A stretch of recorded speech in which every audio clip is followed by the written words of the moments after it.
Hello, Awifian. Hello, good morning, good afternoon, or good evening to you all, wherever you may be in the world. I hope you're well. I hope you're having a lovely weekend with your family and friends. I brought in someone special today. I brought someone you really shouldn't miss out on. So please take a few minutes, share this live stream, and come back. Be you Anglophone or Francophone, you have a lot to learn today from this live stream. Believe me, if you want 2020 to be a different year, this is the lady to keep an eye on. We need her, we appreciate her, and the entire continent has a lot to learn from her wisdom. So, Muriel, good morning, good afternoon. You're in Perth. How are you today? I'm good. So it's good evening for me, but good afternoon to you. And Thank good you. morning, whoever is in the US. I think it's morning there. Thank you so much for accepting our invitation. We had to postpone a couple of times because you had a big mission. You were running to support girls, which I could Yes. really admire. And you had an injury, which, I mean, how are you feeling? I'm actually back on my feet. It's been 2 weeks now. I can walk now again, and so I'm doing the re-education now. So a little bit more mobile, but not as mobile that I want. But I'm doing well. I'm really doing well. I'm glad. I'm glad. Thank you so much for accepting my invitation. You know how much I admire your work, and you know how much I know you are of value to this continent. Before we go into the intro, I would really like you to just give us a hint of who you are. You are normally from Gabon, but now I you're am from Gabon, but there's a bit of story behind all of this. So I was born in Gabon. I was partly raised in Gabon, but as a teenager, I think a lot of family are doing that in Africa. I was sent boarding in France to continue my studies, so to do the secondary school. So I left Gabon when I was 14, so to go to France and did my secondary school, university, engineering studies, and then came back to Gabon to work for a little bit of time, 5 years, and then that's when I started to go around the world because of my professional life. So I always say that I'm a citizen of the world with a heart, with an African heart and a specific heart for Gabon. So that's me. As far as my professional career is concerned, I'm an engineer by background. I'm a petroleum engineer by background. So the story going into it, I mean, that's probably for another show. And so I've had an international career. I've worked in Africa, in Europe, in Asia, in Australia, and at some point moving around with the family because I'm a mom as well. I'm married I'm a mom. So I have 3 girls. I'm a grandma as well. So for the children, we decided to migrate to Australia. And so Australia is now home for us, but we still have the tie to Africa, to Gabon. And you can see I do a lot of work on Africa and really helping the continent in everything that I do, despite being far. great, great. So we're going to be talking about that in the next few minutes while people join us. So let me just give them the time by putting out our intro there so many people would know who we are, just in case they haven't gotten the opportunity yet to really study who our with is, what our mission is all about. So just a few minutes and we'll be right back. Okay, not a problem.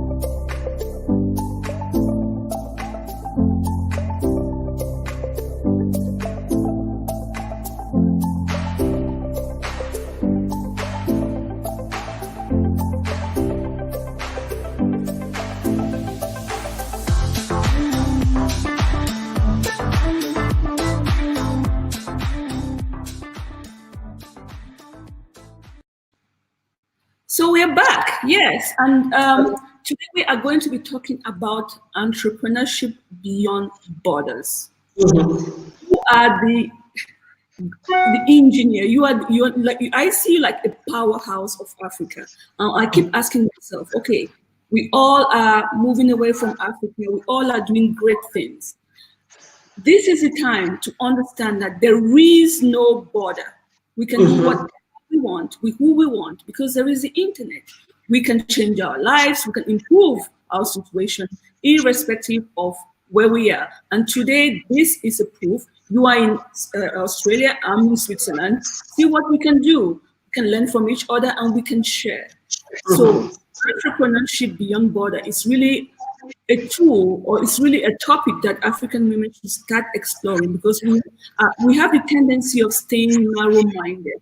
So, what is entrepreneurship beyond border to you, in your opinion? I mean, in my opinion, and it's probably come back to my background, is that I don't actually put limit on myself. And it's, in everything that I've done, despite, people challenging me and wanting to put me in a box, I always wanted to do, what I felt like I wanted and pushing for it, even if it was not easy. But for me, entrepreneurship is the same. There's no border because it's about people. And, in every country, there are people. So you can actually, do business with people. So why put borders when, you can deal with people? And there's no actually attribute for who is actually a person or not a person. So that's for me. Those borders are irrelevant as long as you share, the passion, you share the vision with somebody, and you actually connect and do business. There shouldn't be any barrier. And then with the technology nowadays.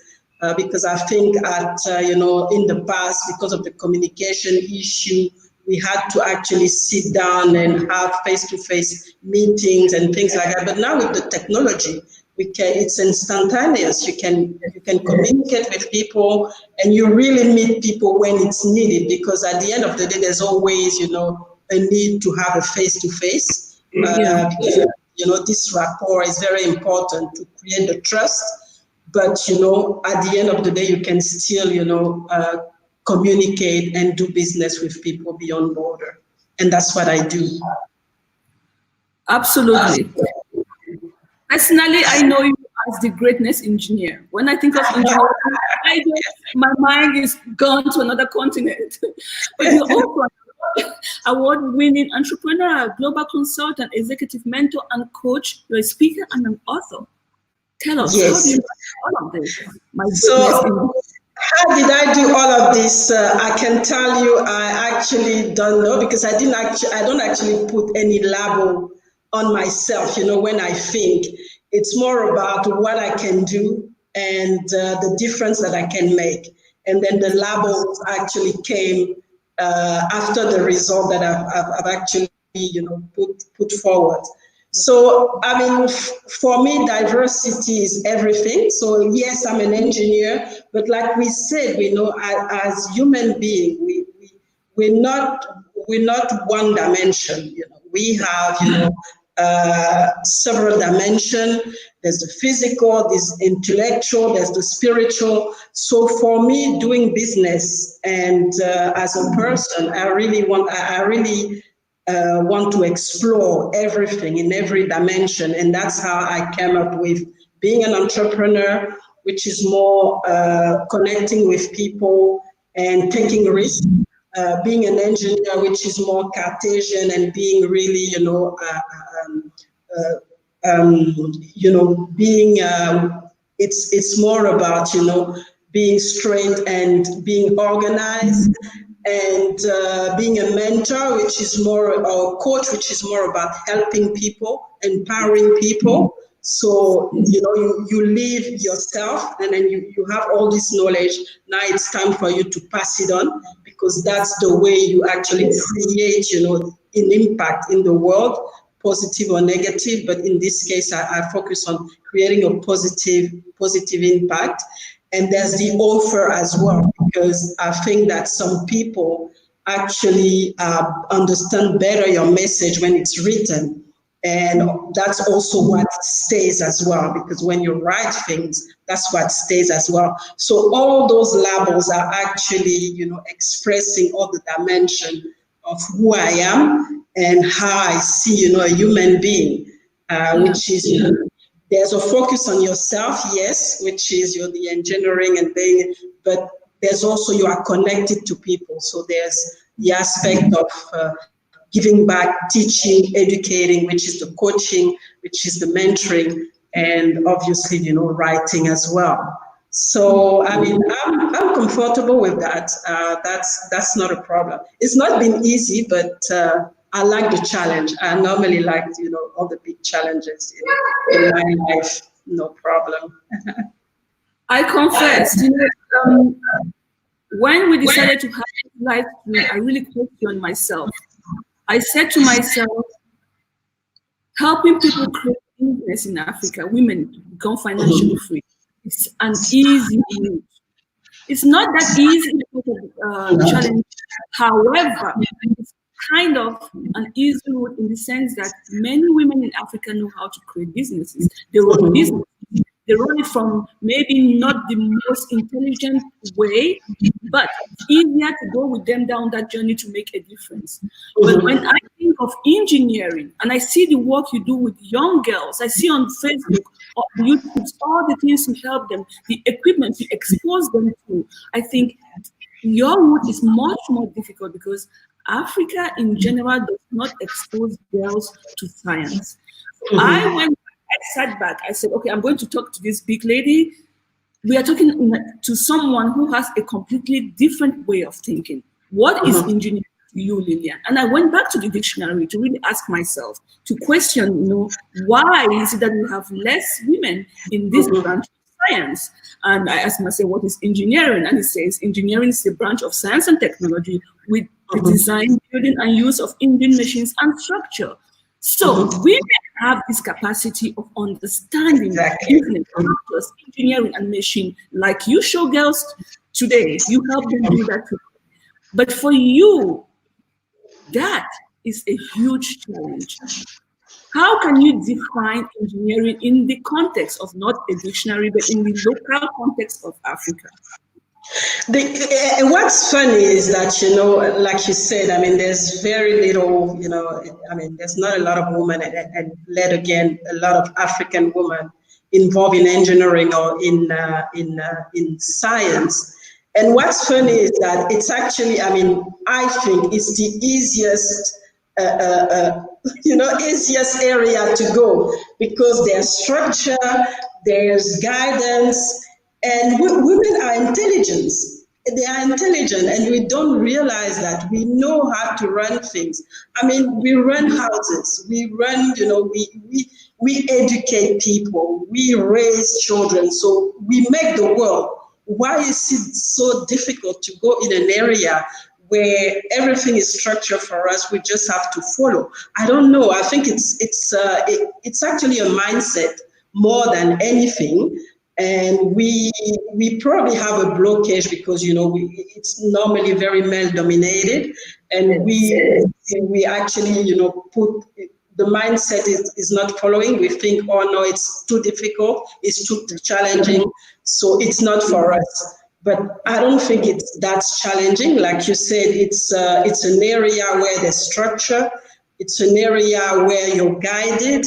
It's an area where you know what's good and what's bad because it's science. It's A and or B. It cannot be both. So that's the challenge that I have. Trying to that's the message that I bring to girls and to other women, that it's not as difficult as anything else. Especially, I mean, you are a mom. Yeah. There's no, I mean, there's no book, blueprint to raise children or to actually, who's actually telling you should raise your child like that, because it's so complex. And yet in engineering, things are really, there are laws, there are things that you just have to follow, and that's it, nothing really difficult into it. So, and that's why I keep pushing, bringing this message that, hey, woman, hey, girls, you can actually do well because you do things more, you're going to have more difficult things to do in your life, especially if you want to have a family, if you want to have children. It's much more difficult to raise children and get married than, become an engineer or have a career in the in science or STEM, as we call it. Yeah, because it's kind of written in stone.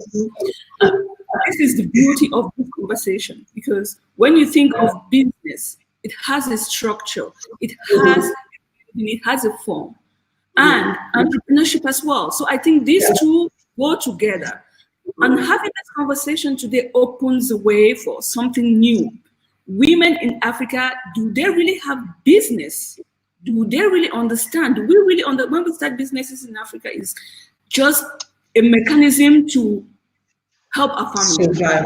Yeah. get money, just to make money day after day. To me, this is not business. It's just a way of making money. This is something completely different. But if we take it from the point of it's a design, it's a build, something that you can use, it's a mechanism that you can put in Exactly. place to, to multiply, then the discussion changes altogether.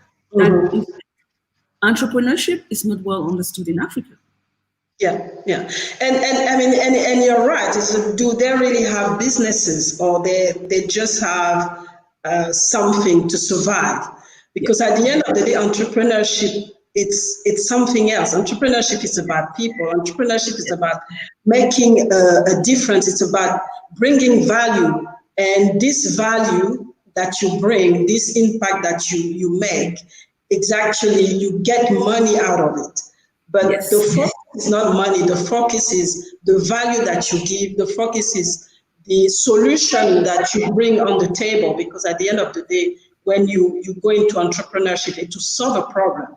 It's to solve Yes. somebody's problem, or a community or an organization problem. And that's how you can be sustainable. Because if you just go into it just randomly, it's not sustainable. It's actually not sustainable, because if you don't bring any value, your business is not going to prosper. It's not going to be sustainable. At some point, yes, you're going to start, but how do you bring it to the next level? That's going to be the hurdle. Yeah, yeah, absolutely. We both agree on that. We should really redefine what business is. Are we just looking for a means of, day-to-day life, or we want to add more value, improve the continent, improve our family, and just, what is it that we're bringing to the table? But now, how did you get motivated on engineering? Why were you so enthusiastic about this field? I mean, especially the area when I went into, I think, at a very young age, I was actually very motivated by uh, my dad, who was himself a mechanical engineer. So he actually motivated me, he inspired me. And that's how I started, at school to really, focus on mathematics, physics. But I always had, this soft skill spirit where I really liked, connect with people. I really like languages. So it didn't actually, go. But the inspiration really come from my dad. So I studied science, and when I finished, I went into petroleum engineering.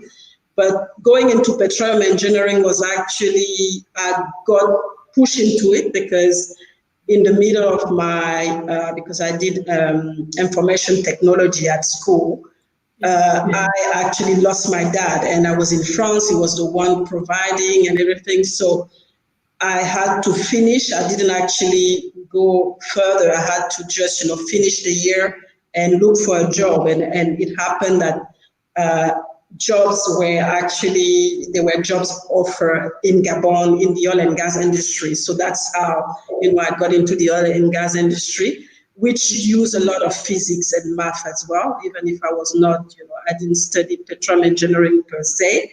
So that's how I got into it. So I really got into it not knowing what I was getting into.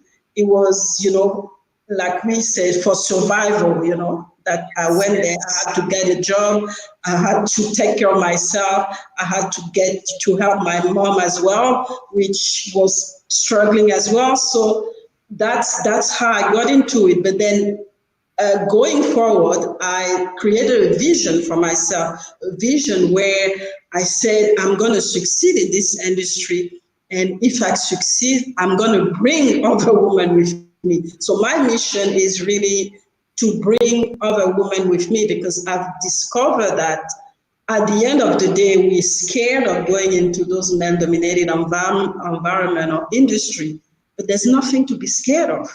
If somebody who didn't know anything about petroleum engineering managed to have the career that I had, I mean, anybody can have it, woman, let alone woman, So that's really my philosophy, Yeah, great. I agree with you that we should not be scared. And now raising children of both sex, I try to make sure that they have equal chances and that math is not difficult. Mhm. You were fortunate to have your dad who pushed you in this, in this area of this branch of engineering, and he guided you until unfortunately had to leave this world. But we must agree that life is kind of defined for girls in Africa. Mhm. Not everybody had that chance. Not everybody is Exactly. given the opportunity. And even if that opportunity is given to you, you're kind of in a trap, because then you think everybody will be married, they will have children, and you will not. If you keep going like this, nobody will want to marry you, etc., etc. Why don't we find many African women in the engineering field, in your opinion? In my opinion, there's a cultural aspect. You just mentioned it, the cultural aspect where they expect a woman, or I mean, young woman, at a certain point to get married, to start a family, because that's what important. I mean, in a lot of culture in Africa, I mean, I know it's the case in Gabon, is that sometimes being really well educated, having a lot of degrees, and it's actually at your disadvantage, because women start to criticize you, and men are scared of you. So what's happening is that you become basically, an outcast, and say, okay, no, this person is not fit, to be in our community. So there's this challenge that a lot of women, I mean, go through, and they actually prefer to give up and say, okay, no, I'm not even going to try. I'm just going to follow the line and then fit into the cultural, aspect of things, and then I'm not going to really bother. So you have this aspect as well. And I think in the education system doesn't help as well. The narrative that we have at home, which, still linked to the culture, the narrative that we have at home. I'm pretty sure you actually experience it, at home. As a woman, you expect to go and cook and, clean the house. Even if you're studying, that's what they expect from you. And Yes. and you don't really have those conversation on engineering and things like that. I mean, they really focus you on activity about caring about people, caring about the community, caring about, people around you. So you even forget yourself, and that's another aspect where we get lost. You even forget yourself, and not even thinking about what you can do, the capability that you have and the knowledge that you have that can actually uh, bring the breakthrough in your life and help you to actually challenge those limits that they put in your life. So like you said, I was very lucky that I had, a progressive dad who understood that, it was not something that he had to really impose on me, and opened the door for me to actually embrace science. And that's why, through my work, I know that those platforms don't exist, especially in the family setting. They are very rare. So through my work, I really want to go deep, go into the schools, talk to women who have girls, to actually create this environment where, the girls and the women understand that it's not exceptional to go into male-dominated, industry, or become an engineer. something that you can do, just as how you cook at home, how you learn, how to cook at home, because at the end of the day, when you cook, you're doing chemistry anyway in the kitchen. So why not do it, for living, and explore those area where you get challenged, and where at the end of the day, as women, you actually economically earn much more as well. So that's the challenge that we have in Africa. I think it's just really fight those, those cultural barriers that still exist for women, and also make sure that we work on women mindset as well, and create the right environment, the right narrative, and get the right communication for them to understand that they can actually excel as well as engineers or in male-dominated environment. Yeah. I mean, you've said it all. And as we speak today, it's important for people listening to this live stream, be it live or the replay, to understand that we are not here to criticize. All cultures, all European culture, American culture also went through this. It's an evolution. And this is the time to start talking about it. This is the time for us to start educating our girls about it. Now, there may be a generation that's not going to listen to this. But those generations that do not want to listen to this because that's all they know, I just want to use this platform to tell them, you know the consequences of not doing what we are trying to do today.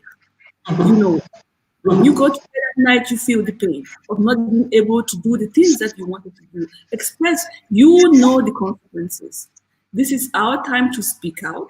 We are here to enlighten people that there are much more benefits of taking ourselves into a new era which we never dreamt of, or that we were not exposed to, because we know we can handle it, and because we know that's the future. African women cannot remain African like they used to be 50 years, 60 years ago. Things have changed. There's the internet. Things are evolving. There is no way that this culture, this situation will stay as it is. It's not going to work.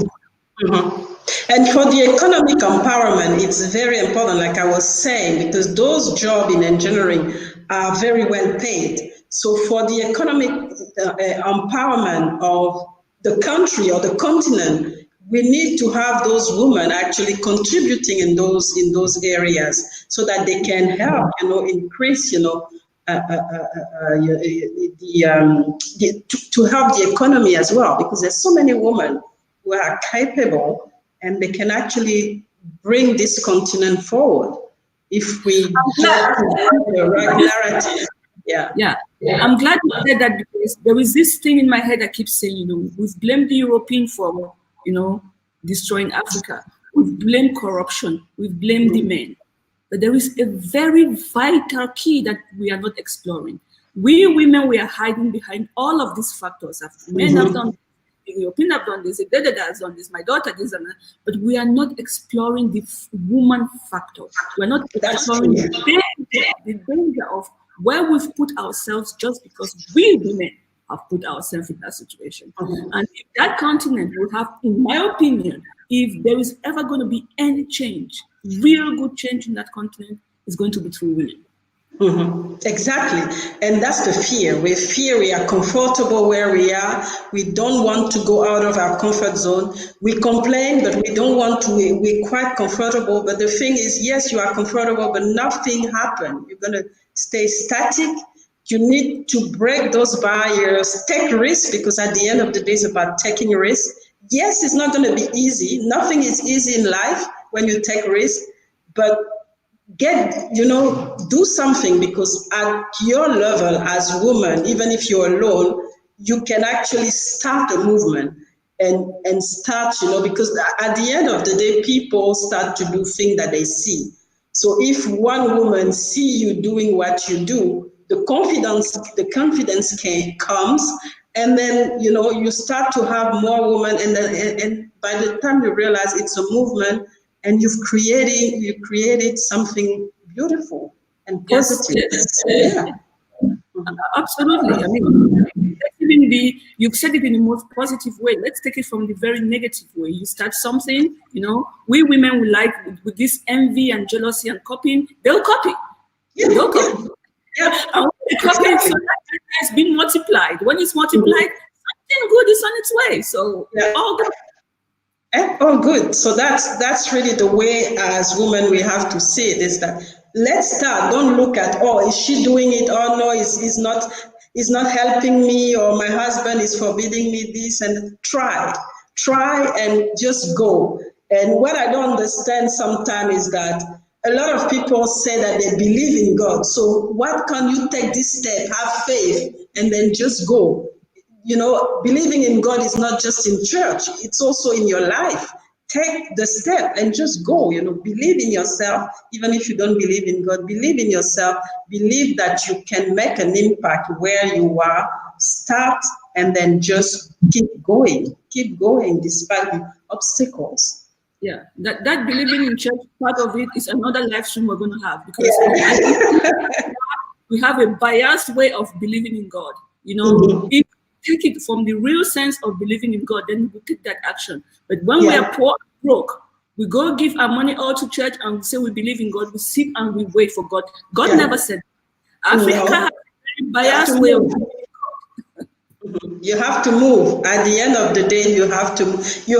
It's just like everything in life. You have to give first to get back what the ripple effect to get back what you've given. It's the same with God. You have to move first, and then you get the reward. You can't just stay and wait for the reward. No, nothing is gonna happen.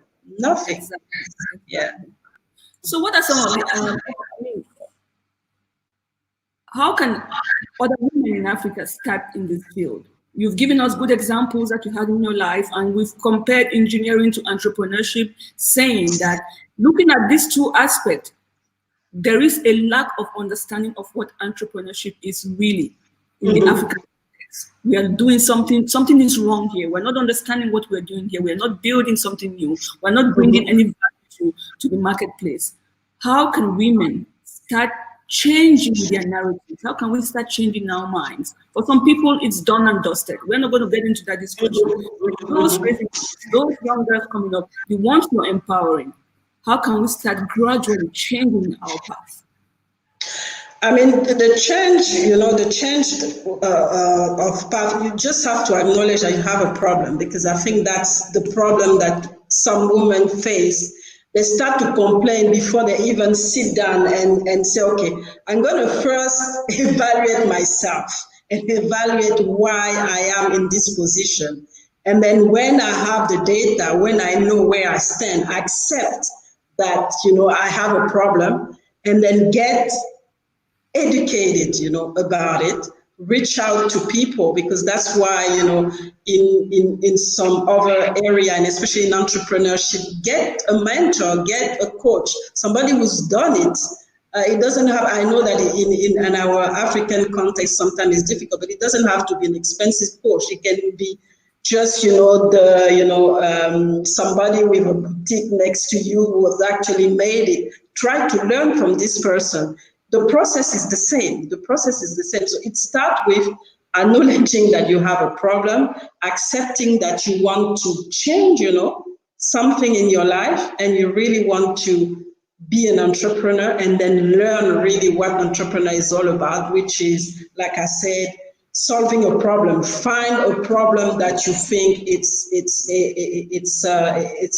a big problem, and then get into it and try to solve, bring solution to this community actually having this problem, and understand that it's about people. And that's why, when I talk about doing business or having entrepreneurship beyond border, it's about people. You have to understand the culture, because the business is not done the same way in Africa or here in Australia. So you have to know how to communicate with those people, because at the end of the day, you can have a brilliant idea, you can have all the energy possible.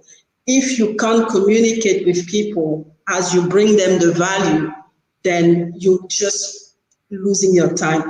And I think the mindset is to, for a lot of our African sisters, is to tell, first to make yourself, available and really be ready to go for it and understand that, it's not an easy path.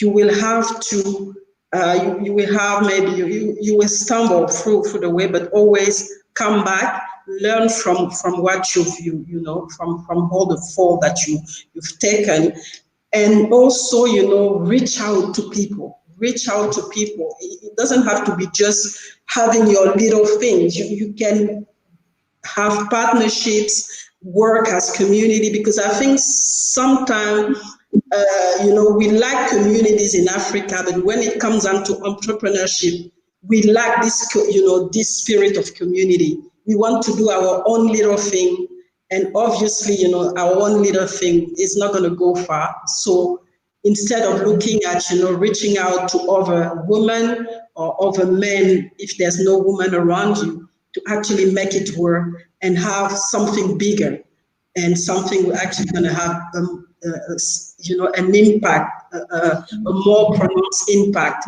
in the community, and in the long term was actually going to be sustainable. So this individuality in entrepreneurship is one thing that we women, African women, need to work on. It's not just about us. It's about, yes, we want to make money, but it's about bringing value. It's about bringing up the community. And with the community, you will go with the community. You will grow, and you will make money. You will, have an impact. Yeah. You've touched on two important issues here: mindset and community. I completely agree with you that the mindset in Africa is wrongly set. Wrongly set. If you take two people, one from the US, one from Africa, forget about whether you're poor or rich. The mindset is something that we really need to work on. And unfortunately, you can only have that kind of exposure if you hang around certain people who have done it and you admire. Every time we tell people network, but be careful with the people you network with. If you're, there's a quote, if you're the most intelligent in the room, please leave, change friends, make new friends. Now, talking about the community, I think, in my opinion, that we are caught up with this community issue, or I am caught up. I see the value of community in Africa, helping each other. But I also see the danger of that community, because call it community, but it's not really in the sense of community. It's like they are waiting for you to give something in return. If I give because I have to give, it's a community. There are rules which we respect in the community. A mother will help a daughter, and 6 weeks down the road, you are expected to give 3 times what was given to you when you've not even developed yourself. So this community thing to me is a huge danger, because we're evaluating it from an era which had different values, different situations. Today is completely different. There is community in Africa, there is help in Africa, but how can we make good use of what was and what is today? So you touch a very interesting point about the community being can be both sides, and and you're right about the community where people expect you to give all the time, especially when you manage to make to prosper, and then you are in a position where you're wealthy or prosperous. They expect you to give all the time to them, and they forget that at the end of the day, and what people have to understand is that before they should stop expecting to get free things, because that's the problem. And I think the education system is also very guilty of that, where you get out of your education system, you expect to have a job in the government, and then you expect the government to give you everything.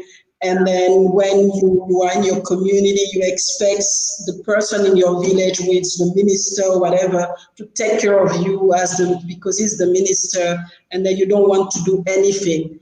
But that's not how it works, as a community. You have to understand that you have to play your part. It starts with you.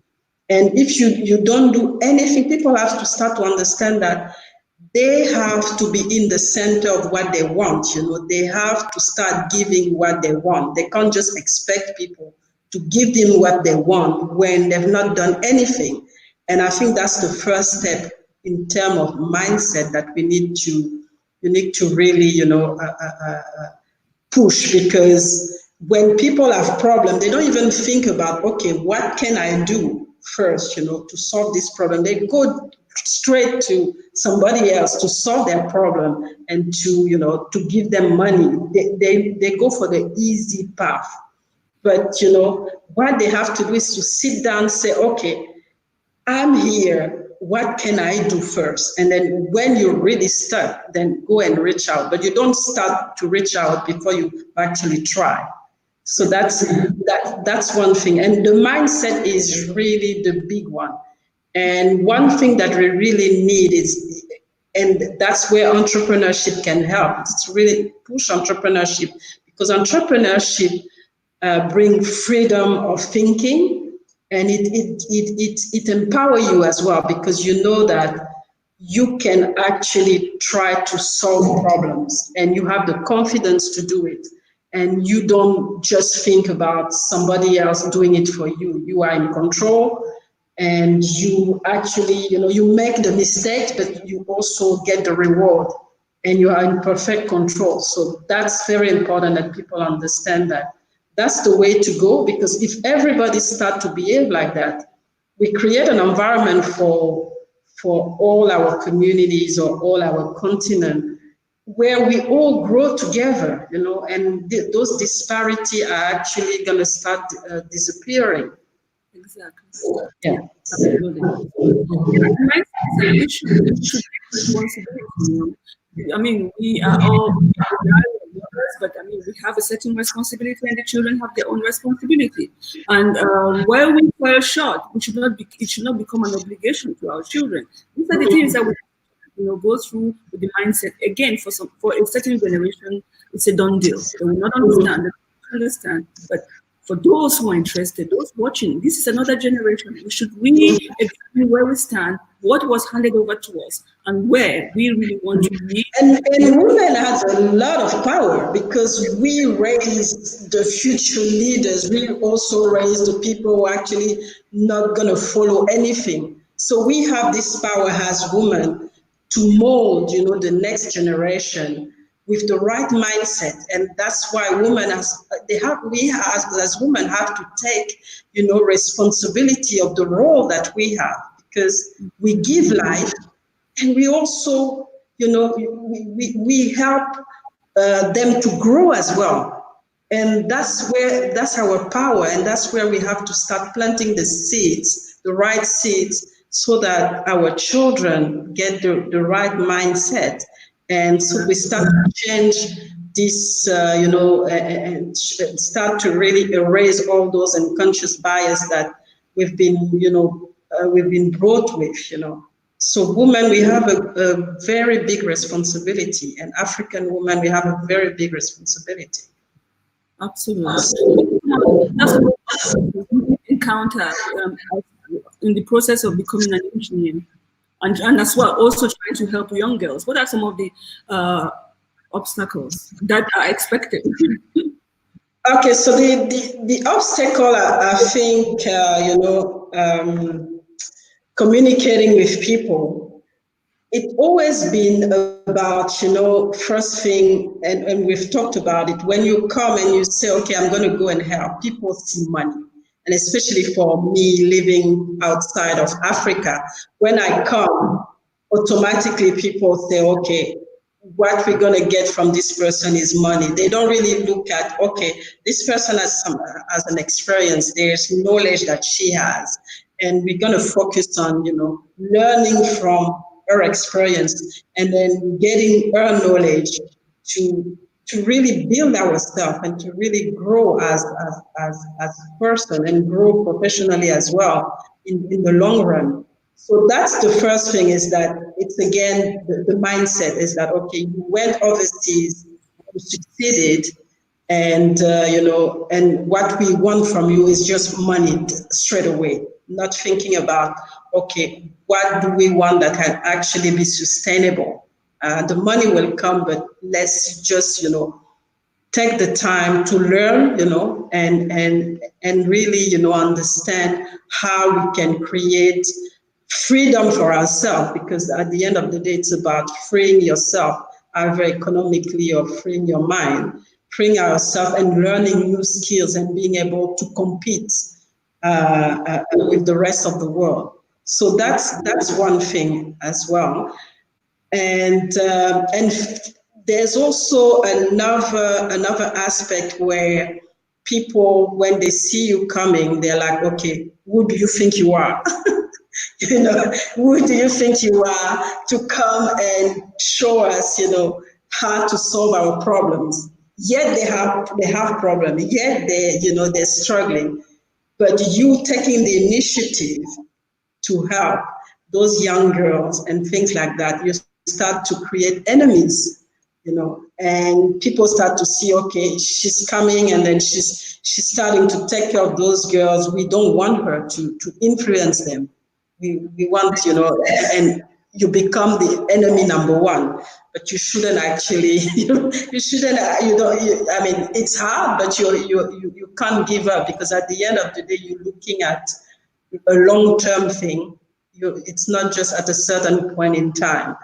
And it's like for them, you come and then you basically remind them that they failed they failed this generation, but they shouldn't actually take it this way. They should actually open up and say, okay, yes, we didn't do it right. There's somebody coming with some knowledge, and that's actually going to help us to rectify the thing, and then we can work together. No, they want to, still have still have the monopoly. And even if the situation is really bad, then and those are the kind of hurdle that you have to go through when you want to start work in certain community or in certain countries in Africa. In my own country, I couldn't actually start that, because from when you're going to start doing this, I mean, people are going to judge, oh, maybe she wants to do politics, or she wants, even if it's not actually in your radar, you're doing it because you have a mission, because you really believe that it's going to help those young girls, and it's going to help the country, it's going to help the continent in the long run, and create, the sustainability that we really need. It's funny. All those who are taking initiative, people like you and I, will not get it easy. Mm-hmm. We have been criticized over and over and over. People will tell you exactly, who do you think you are? Because what do you want to show? Really, who do you think you are? You want to show you're rich, you want to show you're this, you want to show. And surprisingly, it comes from the people who know you the best. Exactly. So, how can you use this platform without influencing anybody, but just to encourage those take initiatives, that just be prepared. It will come from those places you would think that they will support you. And I'm meaning your family. Let me call the word out. They are even the worst ones. I want this platform and this day and time to say, do not give up. And the reason why those people who criticize you is because you've gone just way too far than they expected. Their own limitation and their own fear, not yours.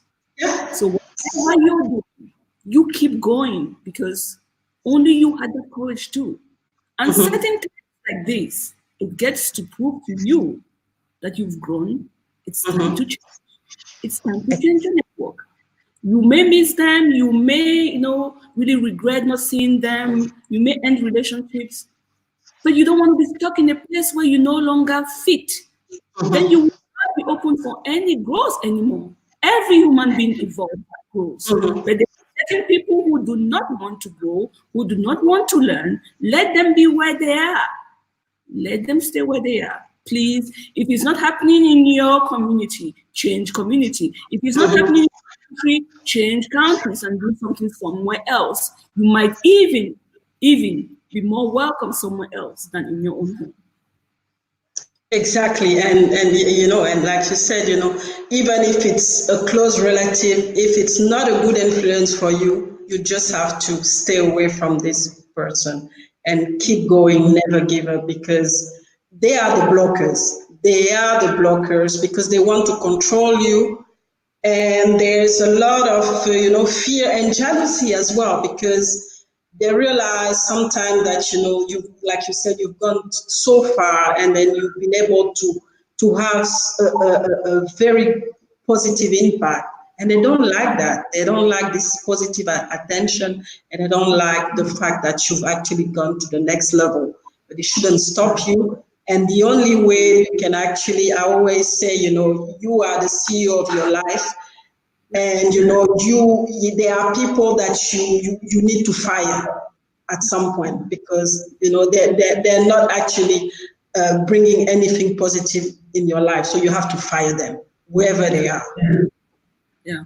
I mean, it's a shame. It's a shame.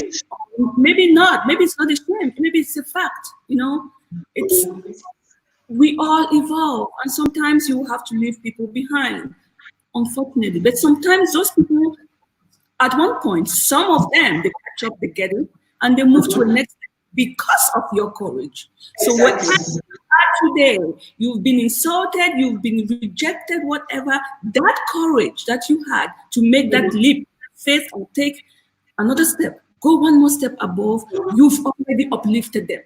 Even if they don't want to see you, you've Yeah. done it, even if they don't want to see you. You So don't give become a up. blessing to them because you show them what's possible despite of all the obstacles and all the challenges. So Yeah. they take courage as well now, and they flip, you know. So Yeah. that's And they've true. learned a lesson. Sometimes it's good that when these lessons come from the people close to you, they've learned a lesson. Somewhere there is a reason, there is a lesson that they've learned deep within them. So, well done. So, what does financial freedom means to you? Financial freedom, I mean, it's kind of difficult to define, but financial freedom, it's really being able to do to bring value and to do what you really love, you know, what you really love, and being rewarded for it, and without any, you know, without being stressed, you know, at all. Because the thing is, sometimes, you know, when you have problem, you know, a financial problem, it's actually stress you out. It can actually destroy your whole life. So the financial freedom is not about the number. It's about how comfortable you are doing, bringing the value that you know, you bring to the world, and being rewarded for it. So the reward that you get, if you're satisfied with that, you know, that's your financial freedom. So you can take care of yourself. You can do what you really want to do without having to stress out about it, or being, you know, trying to find a way to finance whatever you want to do. So you have this freedom, you have this money coming in, you know, so which means that you have to create, as far as I'm concerned, different stream of income, so that, you know, you have money working for you while you don't need to be there, and you know, you have this freedom of doing things while the money is coming in. So Yeah. that's really what's really important in the financial freedom, is really getting those different stream of income, what we call passive income, even if it's not always, you know, passive, but passive income. And then this income is coming in, and then you can enjoy it without having to be there, and without having to do too much of thinking or stressing about it. By the way, dear sisters in Africa, or dear African sisters, your husband is not an income stream. And he will help you. It's not one change. It's never been for me, but you're right. A lot of our sisters. Never ever has he been, never ever will he be. You'll be Find some. surprised if that's what you think that your husband is your stream of income. If it crossed your mind, I stand corrected. He's not. so, and that's another mindset that we need to change. A lot of our women in Africa think that getting married is actually the end of the world, is the jackpot, and that's all you have to do. No, if you love money, just go and work for it. Just take the initiative and start doing things to earn your own money, because that's the only way you're going to be free. And Because, and respected as well. Yeah, because otherwise you don't actually have financial freedom at all, because you depend on somebody else. And if this somebody else that one day comes and say, okay, that's it, where are you? Where do you go? So that's not a stream of income, definitely. if you were wondering, I stand corrected. If I had misinterpreted or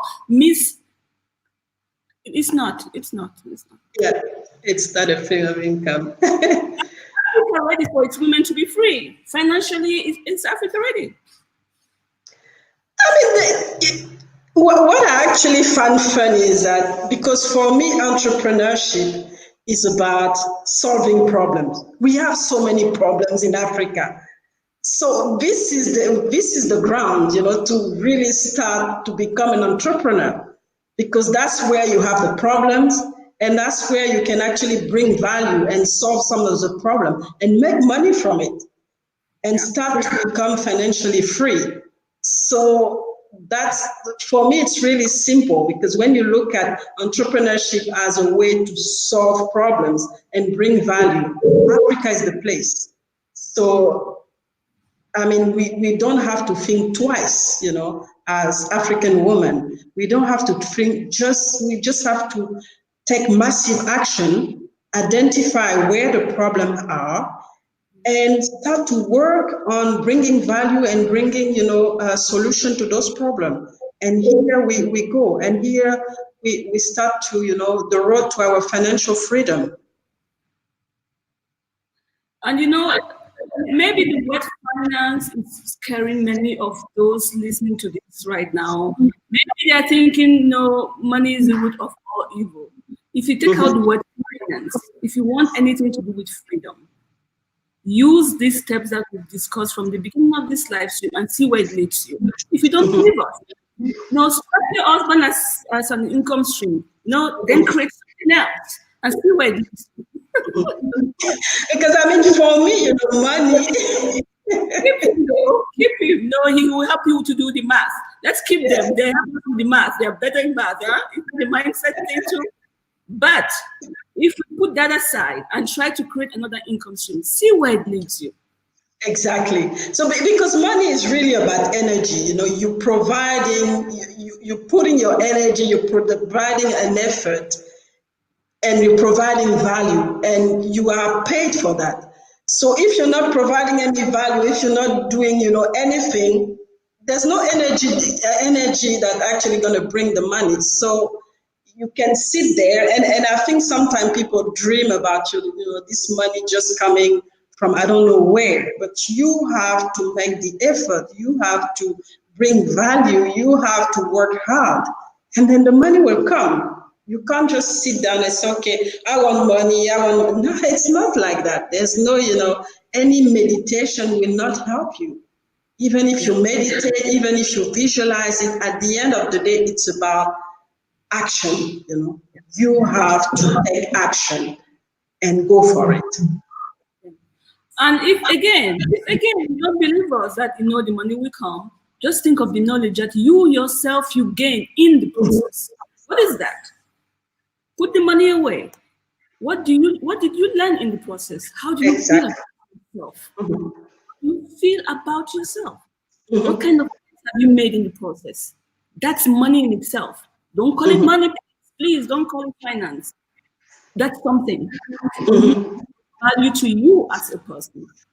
Because I mean, at the beginning, when a long time ago, when when people were rewarded, we didn't call it money.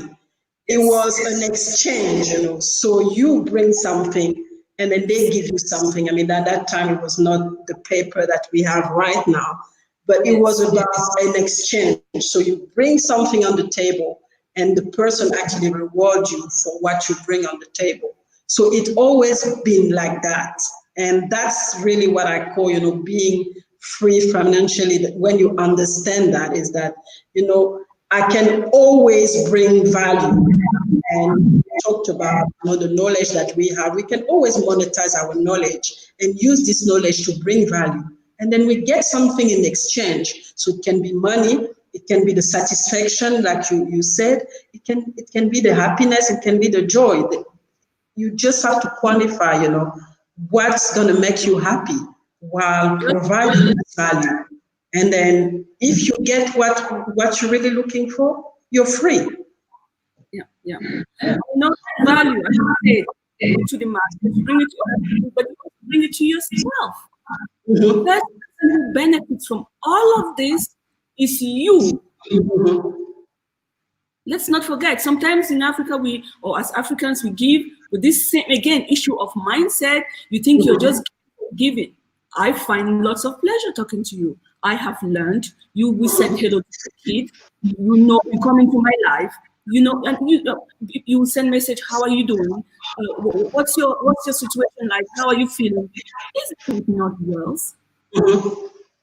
And sometimes what we forget, especially in terms of entrepreneurship, there's a process, and the process doesn't start with money, because at the end of the day, you do business with people that you trust and people that you know. So what you have to do to be sustainable in a business environment, and especially when you do business across border, is to always put every something in your, what I call your relationship bank. So you have a relationship bank, and you always put you actually credit your relationship bank, and this relationship bank is the one that actually gonna make your business sustainable. If you don't take care of a relationship or the people that you do business with, nothing is gonna happen. So the focus should actually be on this relationship bank, the network, more than the number or the paper, like the money. Because at the end of the day, the paper actually reflect the network and the relationship, your relationship bank. If it's empty, nothing is going to happen. Yeah, exactly. If it's really empty, it's empty. You have to put on. And I'm so grateful for you today. Please, can you bring my relationship back? Because Yeah. this is all we need in this community. Knowledge like you is what's going to change that continent. People with stamina that they're not going to break after the first criticism that they get, or after the first word of faith that they get. So please, this community needs you. Next year we are going to have an event. We were struggling between South Africa and Geneva, and gradually we're coming to a conclusion. So anybody who sees this live stream and would like to sponsor the event in either Geneva or Cape Town, please contact us. We need, the African women need this relationship. It is time to look eye in the eye and really speak the truth of how we want to live and how we want to take the next generation. What do you think about that? And yeah, I mean, and like you said, and at the end of the day, it's about the relationship. So we have to create those relationships if we want to create a positive impact. Because yes, you can start something on your own, but for it to grow, you need those relationships. You need this network to actually make it bigger and bigger, and really start to change the world, and change the narrative, whatever it is.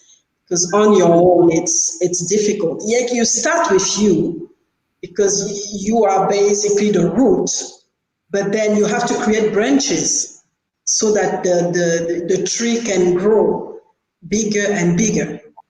Otherwise, if the roots is not properly planted, then as well, it's not, nothing is going to happen. So when you've actually planted those roots, you need to expand them and go and grow your network and then grow your tree so that you can actually have an impact in the world as well.